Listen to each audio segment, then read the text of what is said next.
Hello, this is Hamlet from the guild Elitist Jerks on the server Mal'Ganis with a gold challenge mode run of Siege of Niuzao Temple. This is the second longest challenge mode. While some parts of this zone aren't hard, some parts are, and the sheer length of it combined with the fact that there are a number of different things that can trip you up and force a reset means it's probably one that you should do once you have some experience in challenge modes. The first and the third trash pulls each consist of 2 guardians and 2 amber weavers. The amber weavers channel resin weaving on someone, which will stun them after 3 seconds if it's not either interrupted or dispelled. You'll want to make sure people interrupt them because the guardians also cast something that needs to be dispelled, malleable resin, which slows somebody by 50% for 6 seconds.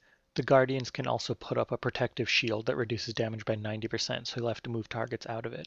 The second and fourth packs are these resin flakes. When they die, they explode, which does some damage to everyone in the group and puts a debuff on you that increases your damage done by 10% and increases your damage taken from resin flakes, including from the explosions when they die. So it starts to be more damage as you kill more and more of them. So we're going to keep our stacks of that as we go in and start DPSing the third pack, which is the same as the first pack. A comment on dispelling here. Because malleable resin is put on people more often than you can dispel, you have to triage dispels a bit. The usual rule for this is that if your dispel is up when someone gets it, you dispel immediately, but otherwise you just let it tick out and wait for the next one because you don't want to use a dispel and a debuff with only 2 or 3 seconds left. Now here we do something elaborate, which is pull the second pack of resin flakes, which has 10 flakes in it, and make sure to kill one of them quickly enough to refresh our stack.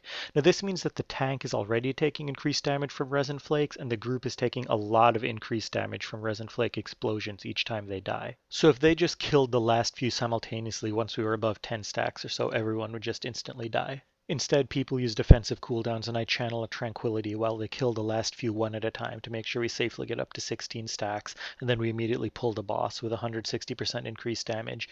In hindsight, it may not have been worth the trouble since, as you're seeing now, the boss dies in 20 seconds, and with only 10 stacks of residue from the second flake pack alone, he would have died in 30 seconds, so it's not that big of a difference. And in fact, as it is, we wind up milling around for a few seconds after the boss because we can't decide whether it's safe to invis while the monk still has his Zuan pet out. I also sneak in a drink break while we're talking here, but that's not strictly necessary. I could have gone all the way to the RP before the second boss without a drink in this zone.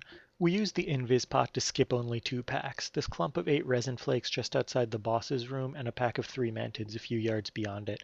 It's not that much, but there's no reason not to use it, and it brings our kill count for the whole zone to exactly 65. The 8 resin flakes would not actually have taken long to kill, so if you want to try skipping something else in the zone instead, that might work too. While you're invised, you can get broken out by touching one of the sap puddles that sprays out of the wall. That would cause a reset. We tried to avoid it by running down the right side of the hallway and jumping a lot in the hope that it would slightly reduce the chance of touching one.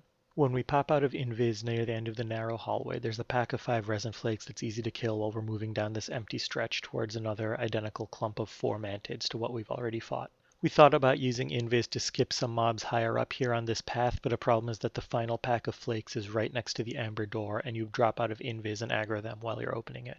One way or another, you're going to want to kill 39 of the mobs that are in this first part of the zone before the amber door, at least if you're going to do the second half of the zone in the way we show later. This whole stretch between the first and the second boss is not very stressful at any rate. You just want to try to keep moving. In fact, the only thing that's been at all stressful for healing, or for anyone really, is that thing we did earlier on where we got 16 stacks of residue for the first boss. As soon as the tank aggroes this final pack of resin flakes, I'm going to run past them myself and open this door while people DPS them. I'm not actually sure why they went backwards a little. Really, everyone wants to move through the door the moment it's down and aggro the warden, because the faster you kill him, the faster you can start the gauntlet at the beginning of the second boss, and you can do it even while finishing off trash. I'm sure you could come up with an elaborate strategy where you kept these resin flakes alive and then gradually stacked up the buff and use it to kill the boss here. It would be a lot of work for some pretty limited value though, since all of the spawns that come during the gauntlet are essentially determined by time. The only point where you would gain value from added DPS is if you saved them all the way for the boss himself.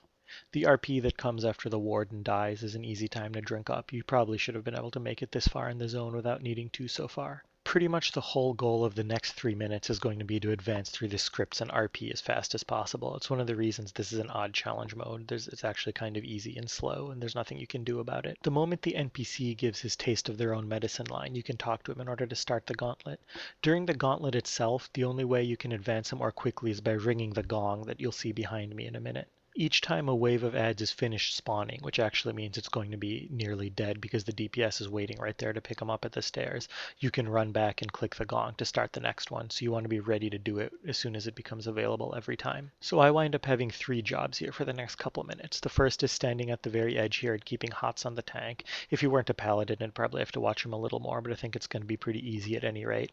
The second is throwing jars down. You can see we have a spot marked where I aim the jars. And the third is going back and ringing the gong the moment it becomes available. You can see me spam clicking it. The first one is right after the line about the Amber Wing. For the first pack of swarmers, the tank and melee DPS just know to stand the correct distance from the aim point for the jars such that the mobs are standing in the sap, but they're not. The second pack is demolishers, and we just had them back up to avoid any accidents where someone stands a bit too close to a demolisher explosion. The Amber Wing has also appeared up top. He's not that big a deal. You can see I dodge him, but sometimes I don't even bother if I want to stay right at the edge to heal the tank or toss a jar or something. The demolishers die so fast that everyone's just waiting for the gong to be able to be rung again to start the next wave. This wave has a warrior which has a little more HP and does a little more damage, so it matters more to make sure that the sap is set up and positioned correctly and probably that you're ready to heal the tank a bit during the wave. Otherwise, the only thing you really want to do here is make sure you know the timing of when the gong becomes available again. I wind up missing it here since I didn't know exactly when it came relative to the various RP lines, and I'm staying at the edge a little bit just to make sure the tank is fine until we get a few more of the swarmers down and just the warrior is left. Right after that, I turn around to go ring it, and as you can see, it's already available. It would definitely be a worthwhile thing to check exactly when that happens. This whole stretch is so easy that the most important thing to do is to make sure you click the gong immediately, since that's what makes it end faster. And after that, it just becomes a little bit of practice of making sure you can handle the mobs correctly when they all come one right after another. The Amber Wing shots are oddly harmless for something avoidable, which is fine. It just means that I don't have to worry about constantly repositioning right at the very edge of this cliff to find LOS on the tank. And you see just a few seconds after you can ring it for the final wave, the wave that includes everything, you can ring it once again for the one that summons the boss. And the boss will wind up running up the stairway while you finish off this last warrior. Once the boss is spawning, then I stop throwing jars down there, and we start making a pile of sap in the tank spot up here at the top level. The tank aggroes the boss before he runs back up the stairway, which means that the boss will come up here faster because, and you have to watch out for this, he can charge someone at the top level. Now, as long as you keep this boss tanked in sap, this charge he does frequently is the only threatening thing about it. If you're standing still at range when he charges you, it can knock you up in the air, and when he starts his whirlwind, you can be dead before you land. You want to be moving a little bit while the charge is on cooldown, and definitely be moving the moment he starts doing it if it's coming towards you. He has a steadily increasing frenzy that stacks up on him, but this is nullified as long as you frequently keep him standing in sap. When he starts his whirlwind, that not only nullifies a sap debuff on him, but it also erases any sap on the ground nearby. This is why we make sure to keep everyone but the tank away from the sap pile so we never have it wiped out. Our one melee DPS here spends most of his time running around dropping jars. There you can see the mage gets charged, and he wasn't moving, but he can blink out of it safely. So you have various options. I'm trying to be vigilant on people to hit a swift mend on them in between ticks of whirlwind, just in case it saves them if they take one extra. After that last one, I asked the mage to move a little to the right, just so we're nicely spread at range. The paladin tank is also ready to use hop on anyone who looks like they take a tick of whirlwind. It's just one of those things where we're already 8 minutes into this zone, so you just don't want to have someone die on a good run on an otherwise easy fight. I wind up using Heart of the Wild late here just because I'd been spending so much time being slightly nervous about some of this whirlwind positioning that I was focusing on it. He winds up dying pretty much instantly anyway with a few stacks of tar on him. Now, after the boss dies, you have about a minute until the door blows and you can advance in the zone. I get a nice chance to show off my legendary bug mount while we all ride down to the gate and wait. So this zone doesn't actually have more fighting in it than other typical challenge modes. It just has all this scripted RP stuff that bogs you down, and it kind of means it's one of the more annoying ones to learn because the attempts take longer and it's harder to practice the end of the zone. Which brings me to a point about challenge modes generally. I think it's a good habit to clear the entire thing on most of your practice runs until you're quite confident that you know all the pulls from the beginning to the end of the zone and how you're going to do them before you start really resetting every time something goes wrong when you think that any run could be a gold run. You'd much rather learn the whole zone at once while you're still in practice mode rather than trying to figure out various details at the end while you're doing what should be gold runs. Here at the last minute, I spontaneously hop onto someone's bike. I just had the thought that why have 5 potential points of failure when you could have 4 for riding past these upcoming patrols. The NPCs finally blow open the door. It's actually been over a minute since the boss fight ended.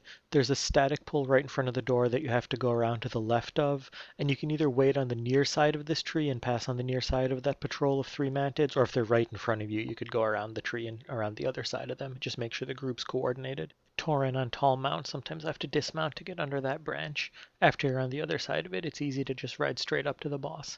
Notice we still have 25 mobs left to kill. We're going to do 14 on the bridge to the final boss, and that means that we're going to do 11 during this boss fight. The logic simply being that the bombs during this boss fight do much more damage than anything you can do naturally, so you may as well use them to kill some trash. It does, however, wind up becoming one of the hardest parts of the zone. At the beginning, we position here in the corner to make sure we don't pull any of the trash before we're ready. All we have to do for the first part of the fight is dodge that blade rush. I never did get to see how much damage it does in challenge mode, but it's pretty easy to avoid. He does have one other ability which we never saw in this fight because we triggered the bomb phase before we used it, which is his Tempest. It does a lot of damage to everyone in the group and puts a shield on them that absorbs a lot of healing. But since nobody should be taking damage from anything else, it's pretty easy to just take all the time you need to heal it off. The most stressful moment for the healer and the tank is going to come right as the first bomb phase starts, when the tank has to round up 11 trash mobs and survive long enough for people to get CCs and stuns out and to kill them with bombs. At first, everyone hangs back here to avoid pulling the trash packs early. We generally want to delay as long as possible, so as soon as we start tanking them, there are a lot of bombs on the ground to use to kill them quickly. So we wait until the little ads are roughly getting to us, and then the tank goes and picks up a pack, and we misdirect one pack. We actually missed picking up that pack of 3 patrolling on the left for the first few seconds, which probably made things easier overall. For now, I'm just spamming on the tank. As soon as things calm down just a little, I should be trying to help out with bombs more, since that's what ends the phase more quickly and ends the boss more quickly. The bombs not only do damage and bring down the shield, but leave a debuff on him for the rest of the fight. There we finally pick up that last pack of 3 trash mobs. It's going to go down pretty quickly to the last rounds of bombs we toss, but it's going to be up for a little while after the big shield goes down, which is unideal from the tank's perspective. He's really getting pummeled here. Right there, my NS overheals him fully only because he LOH'd himself at the same time. So that was a pretty hectic tank healing moment, and as a result it wasn't helping out with bombs too much, but I will be the second time around. At the very least, the group got enough bombs onto him that as soon as the phase ended, he goes immediately into the second one. At this point, everyone just has to make sure not to die to a blade rush if he gets one off in the chaos in between phases, and to not to die to bombs. They do hit quite hard in challenge mode, and basically everyone just tries to toss as many as they can. By the time the second bomb phase ends, he should have enough debuffs on him that he dies only a few seconds after. Killing this guy with about 5 minutes left is a pretty good benchmark and should leave you with more than enough time for the bridge sequence and the final boss. As we get him really low, I'm going to move over to the bridge just so I can sneak in some drinking as soon as we get out of combat while the group moves up to pull the trash. It's always a good habit to think about that, being in the right position in advance of combat ending so you can take a few seconds of drink while people set up without having to hold anyone up. Here we're ahead on time. It's actually about 2 minutes to get across the bridge even without rushing too much, and 2 minutes to fight the boss, so the 5 minutes is more than enough. There are 2 types of mob on the bridge, builders and engineers. Builders just have a random ranged physical attack that they toss at people. Engineers have 2 spells. One puts a dot called Burning Pitch on a person that you can dispel off, and the other is Crystallize, which stuns anyone who has Burning Pitch on them, and that slows you down. So people in general want to pay attention to the engineers and keep them interrupted, and you want to dispel Pitch if it gets onto anyone. These packs aren't hard, but it's also a bit hard to pull them together because the builders have their ranged attack, so it's hard to make them move, and it's kind of a pain to fight more than one engineer at once because there's a higher chance of people getting stunned. So we typically move up when we get the engineer down and then pull more mobs. I guess it's really the builder's reticence to move that makes it harder to go across the bridge more quickly, since really nothing at all here is too dangerous. While I wait for us to slog through this, I'll just talk about healing a bit. Since the first video I recorded, and after doing a few more challenge modes, I've reforged aggressively to full mastery, which is the best throughput stat for druids. By reforging everything I could, I got up to about 6,000 mastery while also keeping the haste breakpoint at 3043. That actually didn't wind up mattering this run because we don't have our elemental shaman for haste, but normally I like to have it. And all the reforging took me down to about 4600 spirit, which is just fine. It doesn't actually matter that much for challenge modes. Normally it's totally fine to go into challenge modes with your raid gear, but since they're what I've been focusing on for these few weeks, I figured I would reforge to the best stats for them. Similarly for trinkets, I'm using Zen Alchemist Stone and Shinshi's Polarizing Seal, both of which have either passive mastery or spirit that can be reforged to mastery and powerful int procs. You spend a lot of time power healing a tank in these things, so you want all the throughput stats you can get, especially for a class like Druid whose main way of spamming heals into a tank is an inefficient spell like Regrowth. Finally, down to these last 4 builders, we're getting ready to pull the boss. This last boss is pretty easy. I probably didn't even need a combat break here for mana, given that my innervate is up and my potion is also going to be off cooldown, but I figured why not, just to be safe. I'll squeeze off an amber right as we break combat. Although in this case it almost made something really bad happen. So our tank swaps gear right as the fight starts, which drops him to half HP, and then for some reason I can't click off the amber. I figured out later it was because of Taint in this UI mod, and then in his confusion over why I'm not healing him, he stands in a sap puddle, so it was almost kind of a disaster, and his LOH was on cooldown because he used it during the hard part of the third fight. So a few lessons there. One is to be careful swapping gear right before a fight, especially as a tank, because I think the challenge mode gear scale down makes you lose more HP than normal. And the other is for the healer, make sure to have a macro to cancel or a restorative amber. As long as you do that, it will work just fine in combat, and I made sure to make one right after this. The only thing to make sure about on this boss fight is that you know who's going to leave slightly early to charge across the bridge with some sort of speed buff and interrupt him. Here our mage did it. Ideally the healer would probably be a good person to go, but as a resto druid I don't actually have an interrupt, and we never did test if a stun like maim would have worked. Because of the confusion at the beginning, I wasted part of my Heart of the Wild in the first phase. Normally that would have been a nice place to help DPS a bit, although it actually hardly matters that much because the first phase goes by so fast that your DPS will have it down before Bloodlust is over. I'm also kind of bad about jumping enough to get rid of my quick dry resin here. That matters little more for the DPS, whoever gets that debuff. If you jump enough to clear it off completely, then you wind up getting a 15% speed and haste buff for a little while. Once the boss is back to this end of the bridge, he's not going to take off again, and you can just finish off the fight. All in all, this was one of my less favorite zones, largely because it took longer than all the others without really packing in any more interesting or challenging things. Really, the only likely points of failure in this whole run were stacking up the resins correctly for the first boss, somehow messing up the second boss, like having someone handle Whirlwind wrong, accidentally aggroing trash while we're riding to the third boss, or losing the tank during the hard part of the third boss. But for all those things, every time we wipe, we have to go through all those long minutes of scripting fights in RP. But with all said and done, here we're finishing him off with almost a minute to go. So I hope you enjoyed watching and found this helpful, and please give any feedback for anything you want to see included in future ones. And thank you for